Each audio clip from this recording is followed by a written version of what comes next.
कैसे हैं आप लोग? ठीक है। ठीक है। हम लोग इंडियन कॉन्स्टिट्यूशन पढ़ रहे हैं, भारतीय संविधान पढ़ रहे हैं। ठीक है। भारतीय संविधान में हम लोगों ने संविधान सभा, मूल अधिकार पढ़ लिया है और हम लोग पढ़ रहे हैं डीपीएसपी भाग 4 पढ़ रहे हैं। ठीक है। 22 भाग हैं। भाग 3 हम लोग देख चुके हैं, भाग 4 भाग जो 22 में हम चौथा भाग देख रहे हैं। ठीक है। तो हम लोगों ने डीपीएसपी में इससे पहले 2 या 3 वीडियो देख चुके हैं। ठीक है। हम लोग इससे पहले 3 वीडियो देख चुके हैं। इसके बाद आज हमारा चौथा वीडियो है। ठीक है। तो आज हम इसको पढ़ेंगे। हम लोगों ने क्या पढ़ा डीपीएसपी में? डीपीएसपी में सबसे पहला वीडियो हम लोगों ने उसका देखे थे, उद्देश्य क्या है, प्रकृति क्या है, कैसे हमारा डीपीएसपी कैसे शामिल हुआ। ठीक है। उसकी उत्पत्ति कैसे हुई, इसके बारे में हम लोगों ने देखा। इसके बाद हम लोगों ने समाजवादी सिद्धांत शुरू किया। हमारे डीपीएसपी में तीन प्रकृति के सिद्धांत शामिल है। ठीक है। क्योंकि संविधान सभा में 3 प्रकृति के लोग थे, इस कारणवश हमारे डीपीएसपी में 3 प्रकृति के क्या शामिल है, 3 प्रकृति के हमारे प्रावधान इसमें किए गए हैं। ठीक है। तो इसमें जैसे समाजवादी सिद्धांत हम लोगों ने देखा, गांधीवादी सिद्धांत, उदारवादी सिद्धांत आज हम लोग देखेंगे। ठीक है। तो समाजवादी और गांधीवादी इससे पहले आप जाके देखिएगा, फिर इसके बाद आप इसको शुरू करें। इसको अभी शुरू कर सकते हैं, उसको देखने की जरूरत नहीं। ठीक है। तो हम लोग शुरू करें। आज हम लोग आज क्या पढ़ेंगे? डीपीएसपी में राज्य के नीति निर्देशक तत्व में उदारवादी सिद्धांत पढ़ेंगे। ठीक है। तो उदारवादी सिद्धांत देखें, समाजवादी और गांधीवादी पढ़ ही चुके हैं। तो आइए हम लोग देखते हैं कि उदारवादी सिद्धांत में क्या क्या बातें कही गई हैं, कौन कौन से अनुच्छेद इसमें शामिल हैं। ठीक है। चलिए,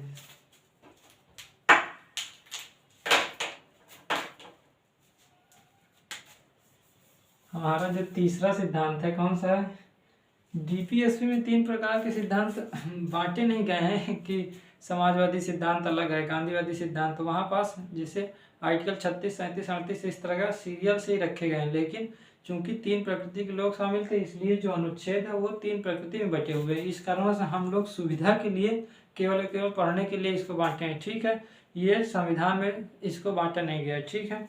चलिए, जो तीसरा सिद्धांत हमारा है कौन सा है? उसे कहते हैं उदारवादी सिद्धांत।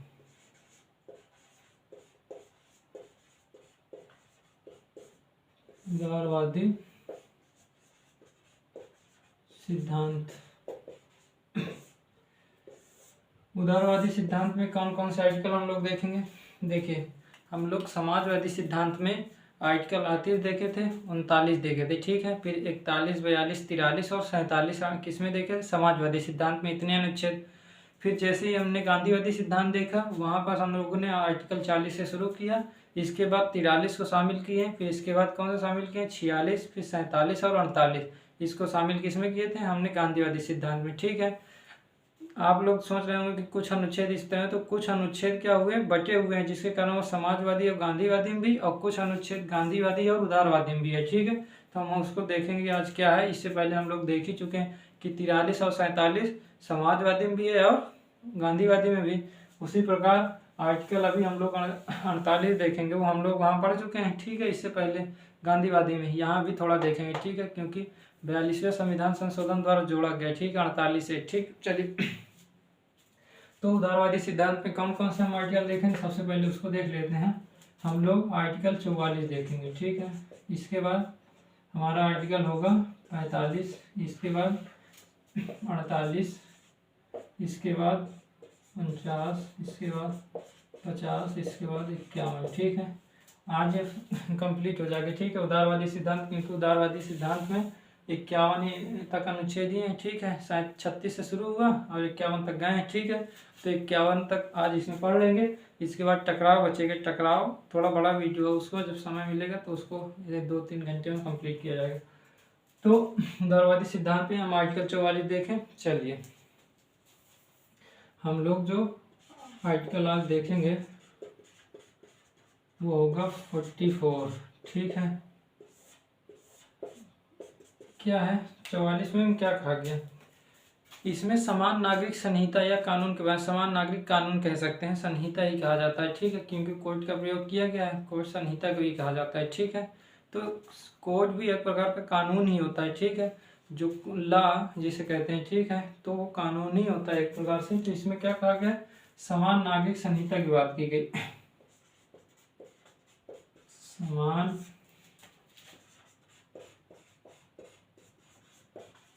नागरिक संहिता, जिसे इंग्लिश में कहते हैं यूनिफॉर्म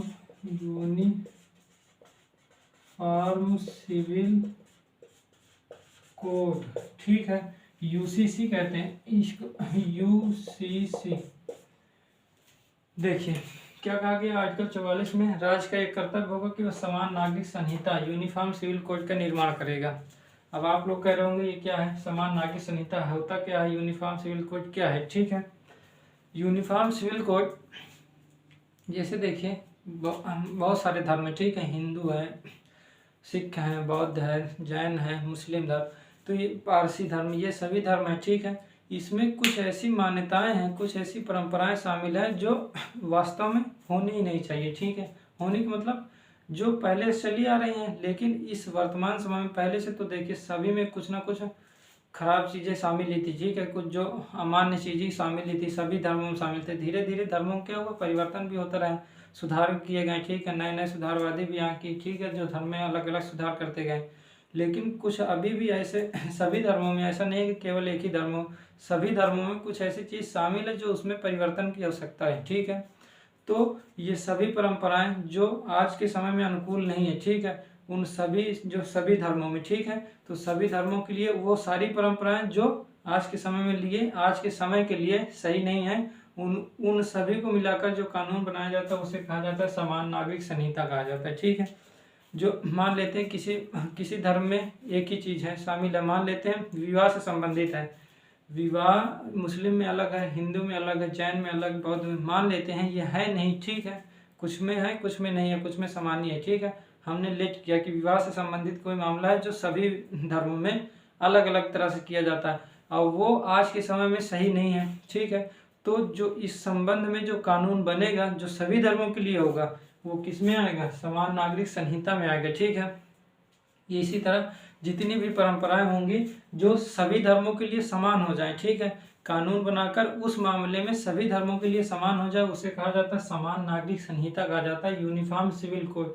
कोड का मतलब ही एक प्रकार से कानून ही होता है, ठीक है, या ला मतलब ला का ही एक भाग है कोड है, ठीक है, जो सभी आपराधिक प्रक्रियाओं को शामिल करके एक कानून बना दिया जाए, ठीक है। तो यूनिफॉर्म सिविल कोड समान नागरिक संहिता इसे ये राज्य को बनाने के कर्तव्य दिया गया, ठीक है। अब आप लोग ये बताएं, ठीक है, शुरू में तो सभी धर्मों में ऐसा नहीं कि केवल एक ही धर्मों में, सभी धर्मों में कुछ ना कुछ रूढ़िवादी प्रथाएं जुड़ी हुई रहती थी जो पूर्वाग्रह से संबंधित है, ठीक है।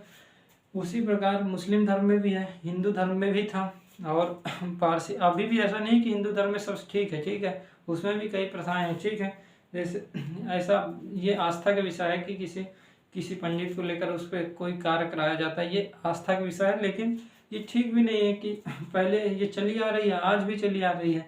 अब जैसे ये कहना ये हो सकता है कि विरोध की बात हो, लेकिन ये आज के समय के लिए मान्य भी नहीं है, ठीक है, इस पर सुधार हो ये जरूरी भी है।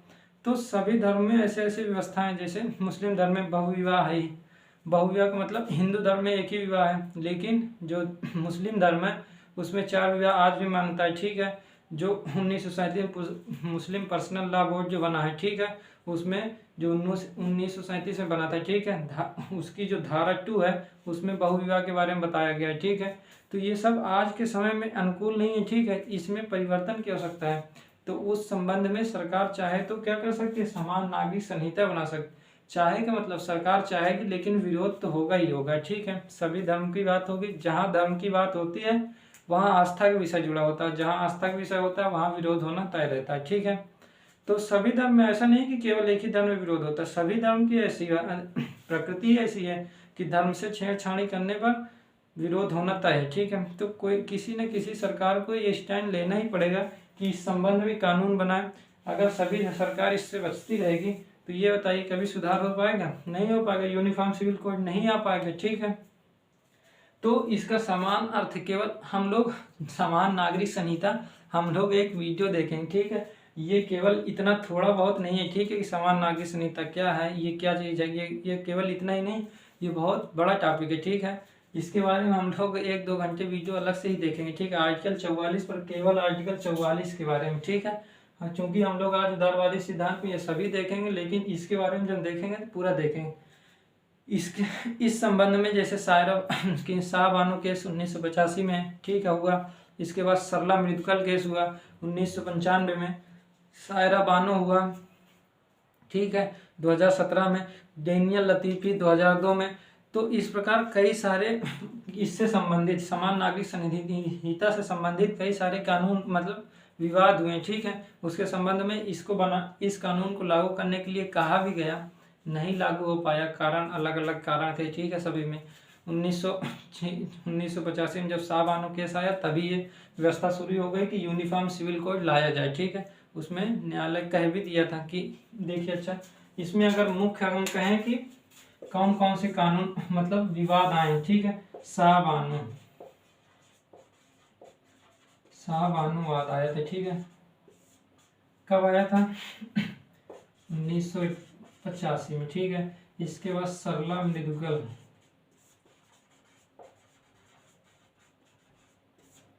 वाद ठीक है।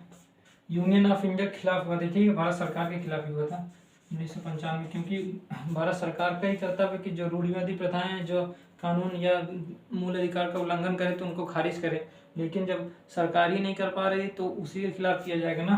तो सरला इसके बाद सायरा बानो वाद हुआ ठीक है 2017 में।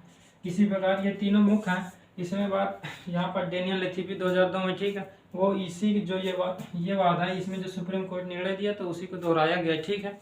तो इस प्रकार अभी 2020 में भी कई केस चल ही रहे हैं ठीक है। यूनिफॉर्म सिविल कोड 2020 में अभी 21 में भी चल रहा है ठीक है। हो सकता है यूनिफॉर्म सिविल कोड लाया जाए। अब ये आवश्यक नहीं कि अभी आ ही जाए लेकिन कभी ना कभी तो लाया ही जाएगा। शाह बानो वाद में क्या था थोड़ा थोड़ा देख लेते हैं, लेकिन इन सभी के बारे में हम लोग एक अलग वीडियो देखेंगे। शाह बानो वाद में 1985 में क्या कहा गया। शाह बानो एक महिला थी ठीक है। उस समय 1970 के दशक में इंदौर में एक बहुत ही बड़े वकील थे, उनको कहा जाता है मोहम्मद अहमद खान ठीक है। अहमद खान के साथ इनकी शादी इनका विवाह हुआ ठीक है, निकाह हुआ। जब इनका भी निकाह हुआ इसके बाद क्या हुआ कुछ दिन तक चला, कुछ वर्षों तक ये शादी चली ठीक है। इसके बाद इनके 5 बच्चे जन्म लिए और इसके बाद 63 वर्ष की उम्र में जो मोहम्मद अहमद खान है इन्होंने क्या कर दिया 3 तलाक दे दिया ठीक है। इनको शाह बानो के ठीक है 5 बच्चे का। उस समय इनकी आयु 63 वर्ष थी ठीक है। 1978 की बात है, 6 नवंबर की बात है। 6 नवंबर 1978 में क्या किया गया शाह बानो को तलाक दे दिया गया। और कौन दिए मोहम्मद अहमद खान। जब ये तलाक दिए, अब तलाक देने के बाद हम लोगों ने मतलब आप लोग जानते ही होंगे कि जो मुस्लिम पर्सनल लॉ है ठीक है 1937 का, उसमें कहा गया है जब 3 तलाक दिया जाएगा तो मेहर एक होता है मेहरदान जी का मतलब मेहर होता है कि कुछ राशि दी जाती है जो पहले अनुबंध हुई होती है। शादी के समय जो अनुबंध हुआ होता है कि कितना पैसा देना है तलाक के बाद, तो उतना पैसा दे के वो क्या हो गए फ्री हो गए, मुक्त हो गए थे ठीक है। लेकिन शाह बानो का ये कहना था कि नहीं गुजारा भत्ता दिया जाए ठीक है। तो गुजारा भत्ता के लिए ये क्या हुआ पहले मजिस्ट्रेट कोर्ट गए, फिर इसके बाद हाई कोर्ट, फिर डिस्ट्रिक्ट कोर्ट तक ये मामला गया। और सीआरपीसी की धारा ठीक है 125 को लागू करने की बात इसमें कही गई थी कि मुस्लिम पर्सनल लॉ में जो भी है मुस्लिमों में भी क्या किया जाए सीआरपीसी 125 लागू किया जाए। क्रिमिनल पैनल कोड होता है ठीक है। 125 में क्या कहा गया गुजारा भत्ता की बात की गई कि क्या हुआ अगर तलाक के बाद क्या हो महिलाओं को गुजारा भत्ता दिया जाएगा। किसको जो पति होगा वो क्या करेगा गुजारा भत्ता देगा तलाक होने के बाद भी ठीक है। मतलब विवाह विच्छेद हो जाए विघटन हो भी जाए तब भी क्या हुआ गुजारा भत्ता के बारे में इसमें कहा गया है। लेकिन जो मुस्लिम पर्सनल लॉ बोर्ड में ऐसा व्यवस्था नहीं है। तलाक के बाद मेहर दी जाती है, इसके बाद वो पूरी तरह मुक्त हो जाते हैं, वो इस प्रकार गुजारा भत्ता नहीं देते। तो ये महिला केवल गुजारा भत्ता के लिए क्या हुआ सीआरपीसी 125 को लागू करवाने के लिए गए। तो सुप्रीम कोर्ट ने कहा भी कि ठीक है ये गलत है, मुस्लिम पर्सनल लॉ बोर्ड में जो लॉ में जो ये व्यवस्था शामिल है कि नहीं दिया जाएगा ये गलत है और सीआरपीसी 125 लागू होना चाहिए। सुप्रीम कोर्ट ने अपने निर्णय में कह दिया। लेकिन बाद में राजीव गांधी की सरकार ने ठीक है और जो मुस्लिम धर्मावलंबियां हैं ठीक है जो धर्म गुरु हैं ठीक है इन धर्मगुरुओं के दबाव में कहते हैं राजीव गांधी जी की सरकार ने क्या कर लिया था, एक ऑर्डिनेंस लाया और क्या किया, एक कानून बनाया और कानून को क्या सुप्रीम कोर्ट के निर्णय को बदल दिए कि इसमें जो मुस्लिम पर्सनल लॉ में सीआरपीसी की धारा 125 लागू नहीं होगी। ये बात थी, ठीक है। तो इसमें संबंधित ये गुजारा भत्ता से लेकर था, ये मुख्यतः ये था, ठीक है। ये बहुत बड़ा है, ये तो मैं थोड़ा बहुत केवल बताया हूँ, ये बहुत बड़ा। इसको हम देखेंगे जब वहाँ आराम से देखेंगे, ठीक है, जब इसको देखेंगे जब 1-2 घंटे के। सरला मृदुकलवाद में क्या था 1995 में, सरला मृदुकल, ठीक है, कल्याणी एक प्रकार की एनजीओ थी, ठीक है। एनजीओ का मतलब नॉन गवर्नमेंट ऑर्गेनाइजेशन, ठीक है। तो ये थी, इसमें सरला मृदुकल क्या की उसके हेड थी, ठीक है। और तो ये क्या की सुप्रीम कोर्ट में एक याचिका दायर की, ठीक है, पिटीशन दायर की। तो इसमें और कई सारे लोग जैसे शामिल थे, जैसे और कह सकते हैं गीता रानी इसमें शामिल थी, ठीक है, मीना, ठीक है। इसके बाद और भी एक महिला थी जिनको कहते हैं घोष करके हैं, सुमिता घोष, ऐसे कुछ नाम उनका भी था, ठीक है।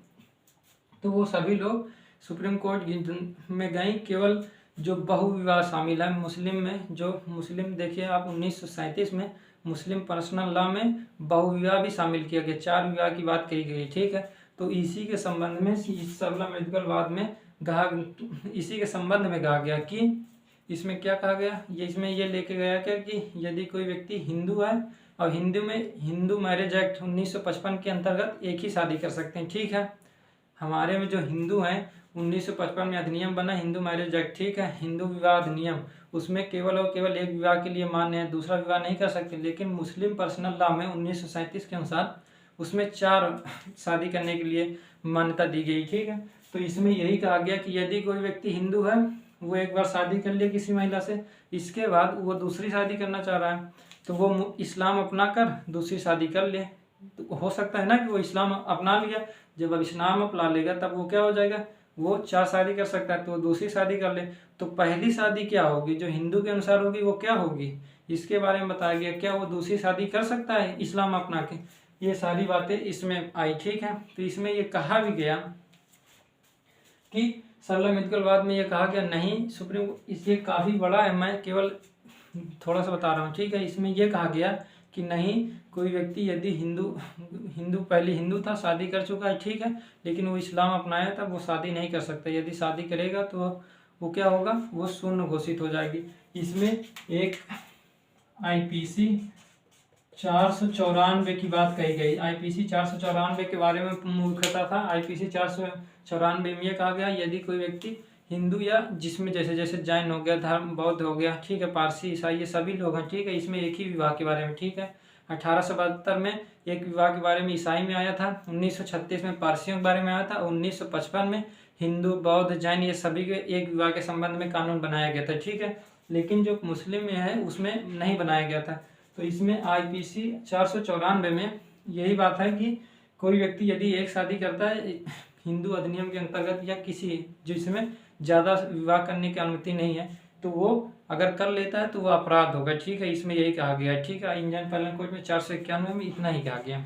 चलिए सायरा बानो थोड़ा देखते हैं। आप लोग परेशान बिल्कुल मत रहिए, ये सब हम देखेंगे, ठीक है, इसके बारे में हम देखेंगे। सायरा बानोवाद में 2017 में उत्तराखंड की एक महिला थी, ठीक है। उत्तराखंड की जब ये महिला जो थी उत्तराखंड के कुशीनगर से थी, ठीक है। इन्होंने क्या किया, कहा जाता है कि इनके पति का रिजवान अहमद नाम था, ठीक है। रिजवान अहमद क्या किए थे, इनसे शादी हुई और रिजवान अहमद के घर दहेज को लेकर कुछ ऐसा हुआ कि इनको प्रताड़ित किया गया दहेज से संबंधित। कहते हैं कुछ ऐसी नशीली दवाएं देती जिनकी इनकी याददाश्त कम होती थी, ये सभी व्यवस्था की जाती थी। इनको बहुत मारते पीटते थे और इसके बाद इनको बाद में तलाक भी दे दिया गया, ठीक है। इनको क्या कर दिया गया, तलाक दे दिया गया, तलाक भी दे दिया गया। तब इसी संबंध में ये भारत सरकार के खिलाफ ही ये क्या किए, ये केस दर्ज किए और क्या कहें कि इन्होंने ये कहा 1937 में मुस्लिम पर्सनल, हम लोग यहाँ देखते हैं 1937 में क्या मुस्लिम पर्सनल लॉ बना,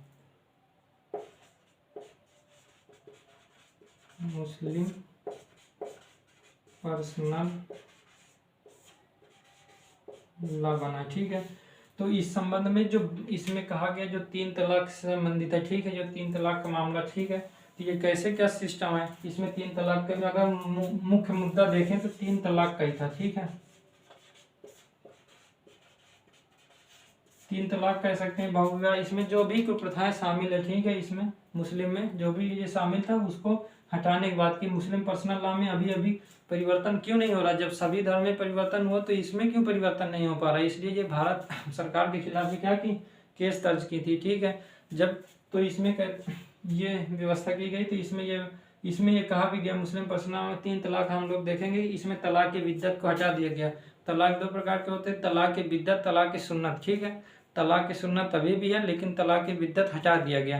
तलाक की बिद्दत क्या है, जो तुरंत ही 3 तलाक दे दिए जाए, तलाक तलाक तलाक कह के तुरंत शादी तोड़ लिए जाए, तो उसे कहते हैं तलाक के बिद्दत। तलाक के सुन्नत में ऐसा नहीं है, इसके लिए 90 दिन का समय लगता है, उसको हम देखेंगे जब 3 तलाक देखेंगे तब देखेंगे, ठीक है। तो मुस्लिम पर्सनल लॉ से संबंधित ये मामला था, ठीक है, सारा बानो इनको, ठीक है। तो ये सभी इसमें भी बहुत सारा देखेंगे, जब हम लोग पूरा वीडियो देखेंगे तब शाहबानुआज, सलाम मित्तल, शाहबानुआज, डेनियल लतीफ़ी, ये सभी देखेंगे जो अभी केस चल रहे हैं, ठीक है, उसके बारे में भी देखेंगे।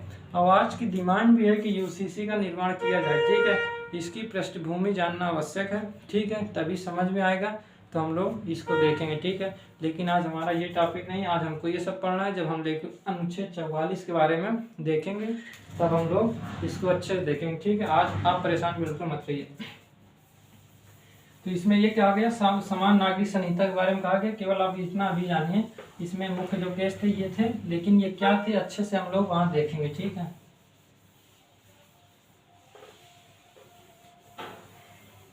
अब हम लोग देखते हैं अनुच्छेद 45। हम लोग जैसे ये खत्म होगा इसके बाद हम लोग टकराव देखेंगे, टकराव के बाद हम लोग यूसीसी की बात करेंगे, ठीक है। टकराव भी 1.5-2 घंटे का वीडियो होगा और ये अनुच्छेद 44 भी 2-2.5 घंटे का वीडियो होगा, ठीक है। तो हम लोग इसको देख लेंगे। अनुच्छेद 45 में क्या कहा गया, इसमें कहा गया 14 वर्ष से कम बच्चों को क्या हुआ निःशुल्क शिक्षा की सुविधा की जाएगी, ठीक है। इसमें क्या कहा गया है, 14 वर्ष से कम उम्र के 14 वर्ष से कम उम्र के बच्चों के लिए निःशुल्क शिक्षा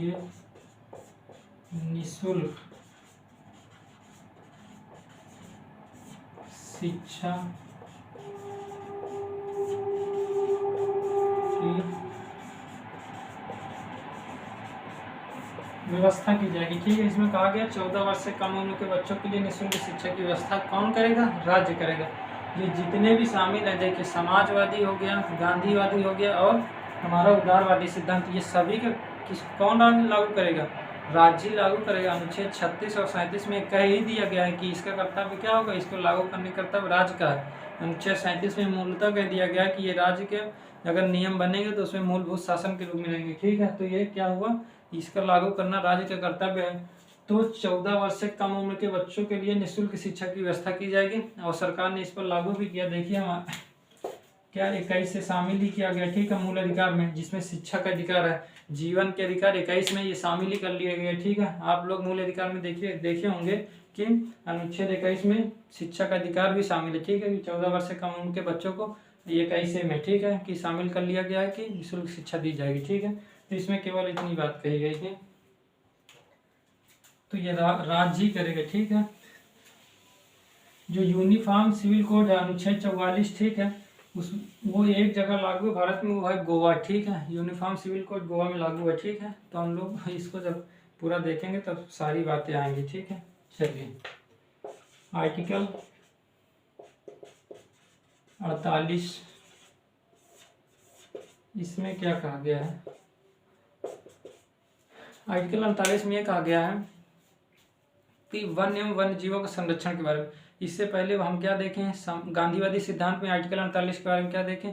आर्टिकल 48 में ये कहा गया था कृषि एवं पशुपालन की व्यवस्था राज्य करेगा। समाजवादी गांधीवादी में देखे थे, ठीक है।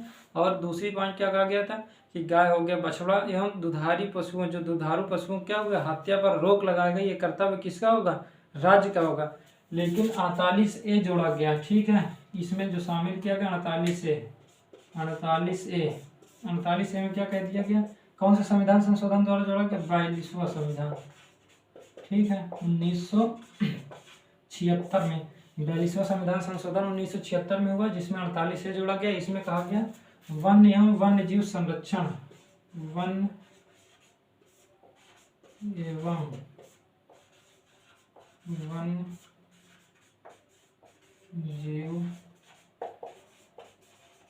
संरक्षण के बारे में कहा गया कि वन एवं वन्य जीव का संरक्षण करेगा, कौन करेगा, राज्य करेगा, ठीक है। 42वां संविधान संशोधन 1976 को जोड़ा गया।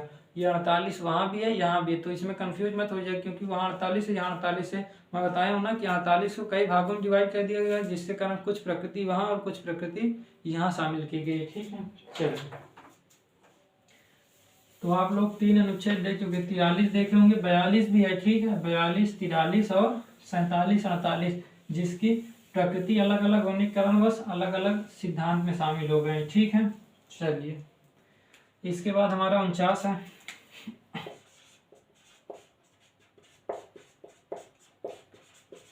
49 में क्या कहा गया है, देखें, इसमें यह कहा गया है कि राष्ट्रीय महत्व के जितने भी ऐतिहासिक स्मारक होंगे, स्थान होंगे या विषय होंगे, उनको संरक्षित करेगा, कौन करेगा, राज्य करेगा, ठीक है। इसमें 3 बातें कही गई हैं। इसमें कहा गया है कि राष्ट्रीय महत्व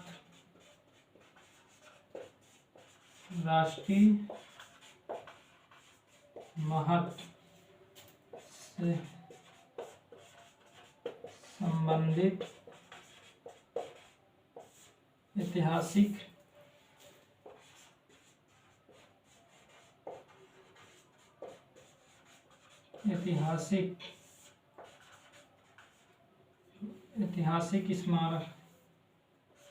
स्मारक, एक बात यह हो गई, स्मारक या स्थान कह दिया गया, कहा गया स्थान या कोई भी विषय जो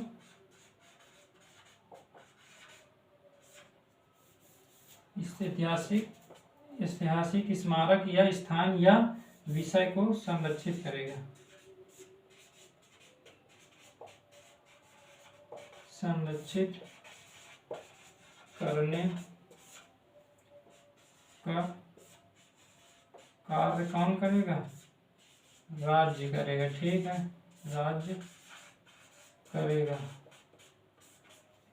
आप यहाँ राज्य का मतलब क्या समझते हैं, आर्टिकल 12 और आर्टिकल 36 समझिएगा, ठीक है। राज्य का मतलब केवल स्टेट में समझ लीजिएगा, ठीक है। तो इसमें क्या कहा गया है, राष्ट्रीय महत्व से संबंधित ऐतिहासिक स्मारक हो सकती है, कोई भी ऐतिहासिक स्मारक, ठीक है, जो प्राचीन समय में बनाए गए, जो हमारी संस्कृति को बचाए रखने के लिए, इसका ये क्यों किया गया है, हमारी संस्कृति को बचाए रखने के लिए, जो हमारे प्राचीन समय की विरासत है उसको बचाए रखने के लिए, ठीक है। तो ऐतिहासिक स्मारक जो भी बने हुए होंगे प्राचीन समय से, आप लोग देखते हैं कितने स्मारक को संरक्षित कर रही है सरकार। वहाँ टूरिस्ट प्लेस बना दिया गया है, ठीक है। राजस्थान में जाइए, बहुत ढेर सारे ठीक है किले को क्या हुआ, टूरिस्ट प्लेस बनाया गया है। तो इस प्रकार कोई भी स्थान हो सकता है, कोई भी स्थान और कोई भी विषय को संरक्षित जो प्राचीन समय के, ठीक है, का कार्य राज्य करेगा। इनको संरक्षित करने का कार्य कौन करेगा, राज्य करेगा। आर्टिकल 49 में केवल और केवल इतनी बातें हैं। इसमें केवल ये समझने की बात है कौन कौन सी बात है, स्मारक, स्थान और विषय, 3 बातें कही गई, ठीक है। चलिए, तो इसमें ज्यादा समझाने की जरूरत है नहीं, और ये दोनों भी छोटे छोटे हैं, इसमें कोई परेशानी वाली बात नहीं है। आर्टिकल 50 देखिए, इसमें क्या कहा गया, इसमें कहा गया है न्यायपालिका को कार्यपालिका से पृथक की बात कही गई, पृथककरण की बात कही गई, सेपरेशन की बात कही गई, ठीक है, कि न्यायपालिका क्या हो, कार्यपालिका से अलग होगी, ठीक है। और कार्यपालिका भी न्यायपालिका, इसका मतलब क्या हो, कार्यपालिका भी न्यायपालिका से अलग होगी। अगर न्यायपालिका कार्यपालिका से अलग है तो कार्यपालिका भी तो न्यायपालिका से अलग होगी, ठीक है। लेकिन उसके कार्यों का निरीक्षण ये न्यायपालिका करेगी। ऐसा नहीं कि पूरी तरीके से अलग होगी, कुछ भी कर सकती है, उसके कार्यों का निरीक्षण तो करेगी। आर्टिकल 32 और भी अनेक तरीके से न्यायिक पंडा लोकन 137 के अंतर्गत, ठीक है। तो ये सब तो देखेगी, ठीक है। चलिए, इसमें एक केवल एक बात कही गई है, न्यायपालिका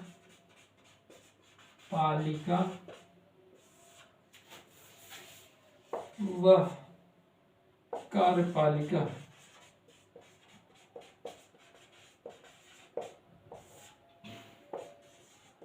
का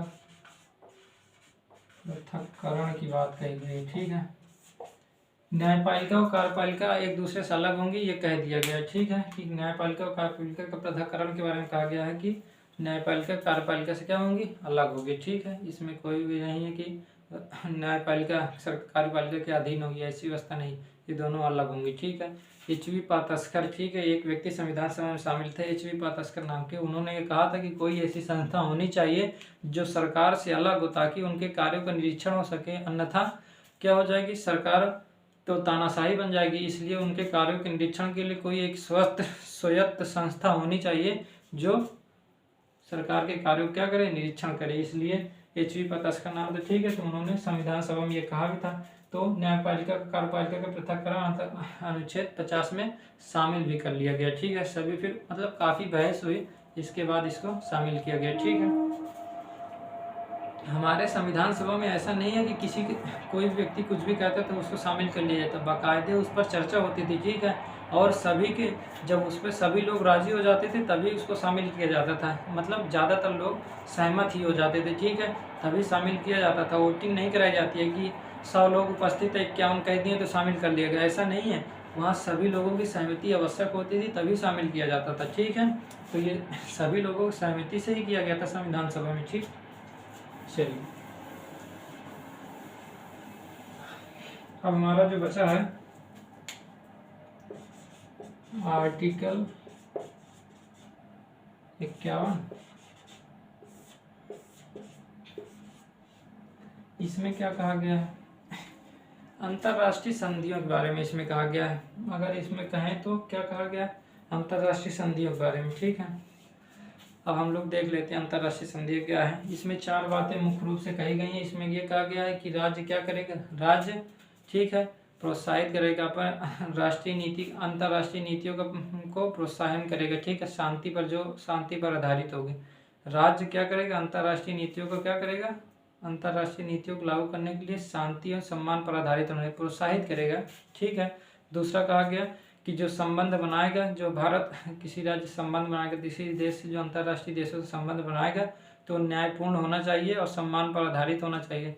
तीसरा कह दिया गया कि जो अंतर्राष्ट्रीय जो हमारे विवाद हैं, ठीक है, उसको आपसी सुलह के द्वारा ही हल किया जाएगा। इसके बाद और एक बात इसमें कह दिया गया है कि जो अंतर्राष्ट्रीय राजनीति अंतर्राष्ट्रीय विधियों के द्वारा ही किया जाएगा, ठीक है। जो राजनीति अंतर्राष्ट्रीय राजनीति की जाएगी वो कैसे किया जाएगा, अंतर्राष्ट्रीय विधियों के द्वारा ही किया गया। इसमें 4 बातें, यही चारों बातें बताई गई, ठीक है। तो देखते हैं इसमें 4 बातें क्या बताई गई हैं।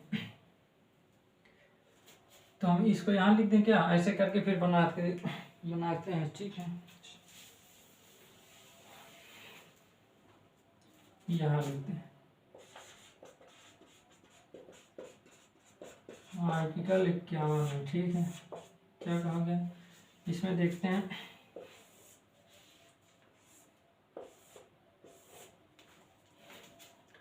पहली बात इसमें क्या कही गई है, इसमें यह कहा गया है कि राज्य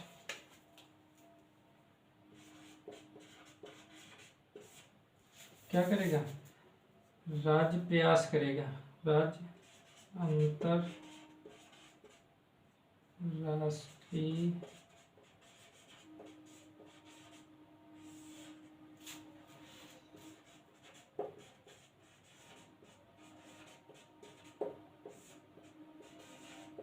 को शांति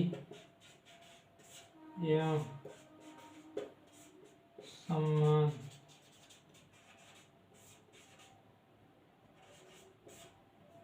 सम्मान पर आधारित एवं प्रोत्साहित करेगा, ठीक। सम्मान पर आधारित होगा और इस सम्मान पर आधारित होगा और उसको क्या करेगा, प्रोत्साहित करेगा, प्रोत्साहन देगा। प्रोत्साहन की बात भी कही है, प्रोत्साहन, ठीक है। राज्य क्या करेगा, अंतरराष्ट्रीय संधियों को शांति और सम्मान पर आधारित, जो राज्य क्या करेगा, राज्य प्रयास करेगा, ठीक है। अंतरराष्ट्रीय जो संधियां हो को क्या किया जाएगा, शांति और सम्मान पर आधारित होगा और उसको प्रोत्साहित करेगा, प्रोत्साहन देगा। दूसरा जो बात कही गई इसमें, दूसरी बात कही गई है, जो अंतरराष्ट्रीय विवाद है उसको आपसी सुलह के द्वारा मतलब सुलझाया जाएगा। अंतरराष्ट्रीय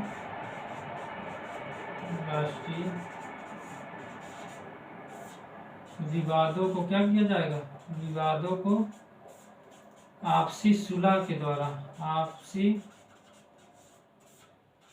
सुलह के द्वारा क्या किया जाएगा, सुलझाया जाएगा। अंतरराष्ट्रीय विवादों को आपसी सुलह के द्वारा सुलझाया जाएगा। इसमें जो तीसरा कहा गया है, इसमें कहा गया है कि जो अंतरराष्ट्रीय राजनीति का संचालन अंतरराष्ट्रीय विधियों द्वारा किया जाएगा।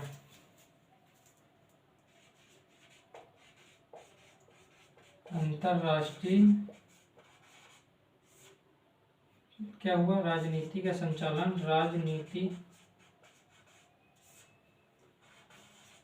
का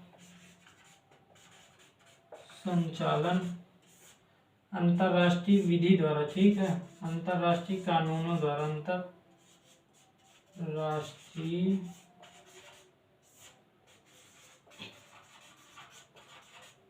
कानूनों द्वारा, ठीक है। अंतरराष्ट्रीय राजनीति का संचालन किस प्रकार होगा, राष्ट्रीय कानून के अनुसार नहीं, अंतरराष्ट्रीय कानूनों के अनुसार होगा, ठीक है। क्योंकि अगर राष्ट्रीय कानून के अनुसार होगा तो हर देश की राष्ट्रीय कानून अलग अलग है, ठीक है। तो जब अलग अलग है तो वहां पर फिर इस पर टकराव भी हो सकता है, इस कारणों से ऐसा कर दिया गया है। इसमें क्या कहा गया है, राज्य अंतरराष्ट्रीय संधियों को सम्मान पर आधारित होकर प्रोत्साहन करेगा, अंतरराष्ट्रीय विवाद और आपसी सुलह के द्वारा सुलझाएगा, ठीक है। अंतरराष्ट्रीय राजनीति का संचालन अंतरराष्ट्रीय कानून को करेगा, ठीक है। जो संबंध बनाएगा राज्य क्या करेगा, जो राज्य दूसरों के साथ, जो दूसरे राष्ट्रों के साथ संबंध बनाएगा, राज्य दूसरे राष्ट्रों के साथ जो संबंध बनाएगा वो किस पर आधारित होगा, वो सम्मान और न्यायपूर्ण होगा, सम्मान पर आधारित होगा, न्यायपूर्ण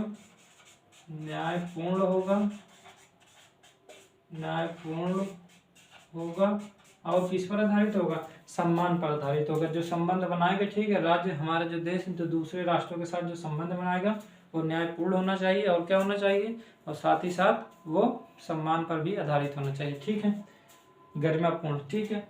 तो राज्य क्या करेगा, अंतरराष्ट्रीय संधियों को शांति और सम्मान पर आधारित, राष्ट्र प्रयास करेगा अंतरराष्ट्रीय संधियों को शांति एवं सम्मान की, वह अंतरराष्ट्रीय संधियों को शांति एवं सम्मान पर आधारित हो और इसको प्रोत्साहन कौन करेगा, राज्य करेगा।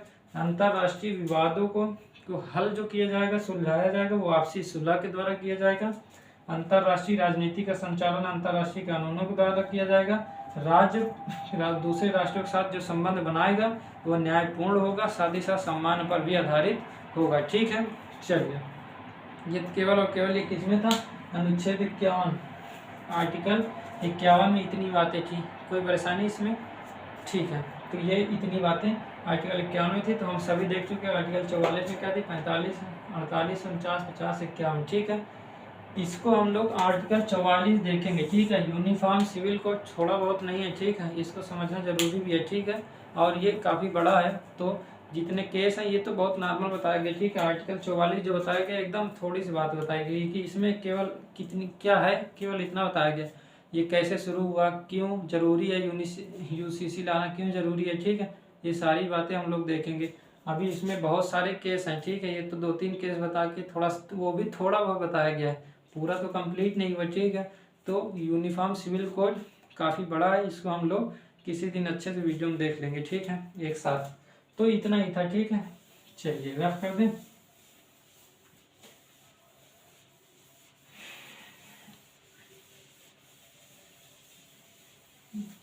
तो आज हमारा देखिए, हम लोग डीपीएसपी 36 से शुरू किए थे, 51 तक पहुंच चुके हैं। आर्टिकल 44 बचा है, मतलब उसका काफ़ी बड़ा भाग बचा हुआ है, ठीक है। थोड़ा भाग तो एकदम बताया गया है और उसका काफ़ी बड़ा भाग बचा हुआ है, ठीक है। तो हम लोग उदारवादी सिद्धांत देखेंगे, उसमें 44 केवल देखेंगे, और सब तो नॉर्मल ही था, ठीक है। 45, 48, 49, 50, 51 ये तो नॉर्मल ही था, यही थोड़ा सा ठीक था। इसमें जो बढ़िया सबसे मस्त आर्टिकल है वो 44 है, ठीक है। मतलब ऐसा नहीं कि ये आर्टिकल ठीक नहीं है, ठीक है, लेकिन 44 पढ़ना है, ठीक है हम लोगों को। तो हम लोग आज कंप्लीट कर चुके हैं, ये पूरा कंप्लीट हो गया। कल हम लोग शायद टकराव शुरू करेंगे, टकराव पढ़ेंगे, और उसके बाद हम यूसीसी ये पढ़ेंगे, ठीक है। आर्टिकल 44 पढ़ेंगे, तो आप निश्चिंत रहिए, ठीक है, सब बताया जाएगा। और इसके बाद हम लोग मूल कर्तव्य शुरू करेंगे, या हम भाग पहला पढ़ेंगे, ठीक है। संगम राज्य क्षेत्र, जो इच्छा करेगी वो पढ़ा दिया जाएगा, ठीक है। तो कैसा लगा आप लोग बताइएगा, ठीक है, कैसा लगा आप लोग बताइएगा ज़रूर। और आप लोग इसको पढ़ लीजिएगा, फिर इसके बाद हम टकराव शुरू करेंगे। टकराव शुरू होने से पहले आप लोग इसको और मूल अधिकार दोनों पढ़ लीजिएगा, ठीक है, क्योंकि वहाँ काम लगेगा। ऐसा नहीं कि समझ में नहीं आएगा, वहाँ बताया तो जाएगा, लेकिन पढ़े रहेंगे तो ज़्यादा बेहतर होगा, ठीक है। चलिए बताइएगा ज़रूर कैसा लगा, और हम लोग कल या परसों मिलते हैं, ठीक है, चलिए।